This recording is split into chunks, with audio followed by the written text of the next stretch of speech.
Hello friends, అందరికీ నమస్కారం. నేను మీ వాణి రెడ్డి. ఈరోజు మన వీడియోలో ఇన్స్టంట్గా ఎగ్ నూడిల్స్ ఎలా తయారు చేసుకోవాలో చూద్దాం. పిల్లలు ఎక్కువగా నూడిల్స్ ఇష్టపడుతూ ఉంటారు కదా. నూడిల్స్ అన్హెల్తీ అని మనందరికీ తెలిసిందే. అయినప్పటికీ కూడా దీంట్లో క్యారెట్ ఇంకా బీన్స్ ఎగ్తో చేసుకునే ఈ నూడిల్స్ ఆరోగ్యకరంగా చేసుకోవచ్చు. పిల్లలు ఎంత చెప్పినా వినకుండా ఎక్కువగా నూడిల్స్ తింటూ ఉంటారు. మరి ఆరోగ్యకరమైన ఈ నూడిల్స్ ఎలా తయారు చేసుకోవాలో ఇప్పుడు ఈ వీడియోలో చూపిస్తాను. మీరు వీడియో స్కిప్ చేయకుండా చివరి వరకు చూడండి. అలాగే వీడియో నచ్చితే లైక్ చేయడం మర్చిపోవద్దు. ఇక్కడ నేను 2 నూడిల్స్ ప్యాకెట్స్ తీసుకున్నాను ఇన్స్టంట్.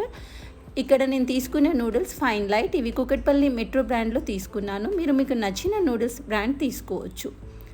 ఇప్పుడు మనం ఒక గిన్నెలో తగినన్ని నీళ్ళను వేసుకొని నీళ్లు పూర్తిగా మరిగిన తర్వాత నూడిల్స్ వేసుకొని లో టు మీడియం ఫ్లేమ్లో నూడిల్స్ మరీ మెత్తగా కాకుండా కొంచెం పలుకుగా ఉడికించుకోవాలి. అంటే సుమారుగా 2 నిమిషాలు ఉడికించుకొని జల్లిగంట సహాయంతో నీళ్లు పూర్తిగా తీసి పక్కన పెట్టుకోవాలి.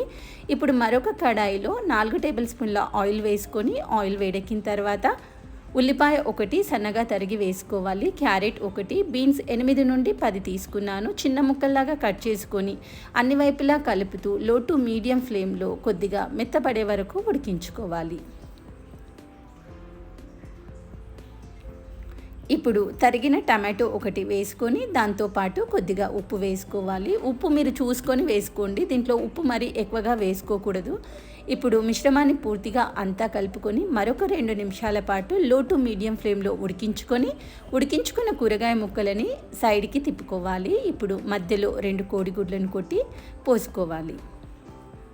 లో టు మీడియం ఫ్లేమ్లో కోడిగుడ్డు మిశ్రమాన్ని 1 లేదా 2 నిమిషాల పాటు చిన్న మంట మీద ఉడికించుకోవాలి. ఇప్పుడు ఉడికించుకున్న కోడిగుడ్డు మిశ్రమాన్ని కూరగాయల ముక్కలతో పాటు కలిపేసుకోవాలి. మరొక నిమిషం పాటు అన్ని కూరగాయ ముక్కలతో పాటు ఉడికించుకొని మనం ముందే ఉడికించి నీరు మొత్తం తీసేసి పెట్టుకున్న నూడిల్స్ని వేసుకోవాలి. మంటని లో ఫ్లేమ్లో మాత్రమే పెట్టుకొని చేసుకోండి.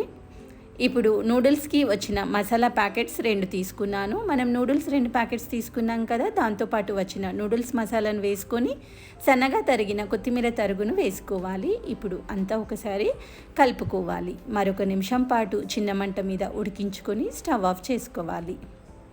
తినడానికి నోరూరించే ఎంతో రుచికరమైన ఆరోగ్యకరమైన కూరగాయ ముక్కలు ఇంకా ఎగ్ వేసుకున్నాం కదా. చాలా టేస్టీగా ఉండే నూడిల్స్ రెడీ అయిపోయినాయి. ప్లేట్లోకి సర్వ్ చేసుకొని చాలా సింపుల్గా, హెల్తీగా అండ్ టేస్టీగా ఎంజాయ్ చేయవచ్చు. మరి మీరు కూడా ఖచ్చితంగా ఒకసారి నేను చేసిన ఈ పద్ధతిలో మీకు నచ్చితే ట్రై చేయండి. పిల్లలు దీన్ని ఎంతో ఇష్టంగా తింటారు. పిల్లలతో పాటు ఇంట్లో అందరికీ నచ్చుతుంది.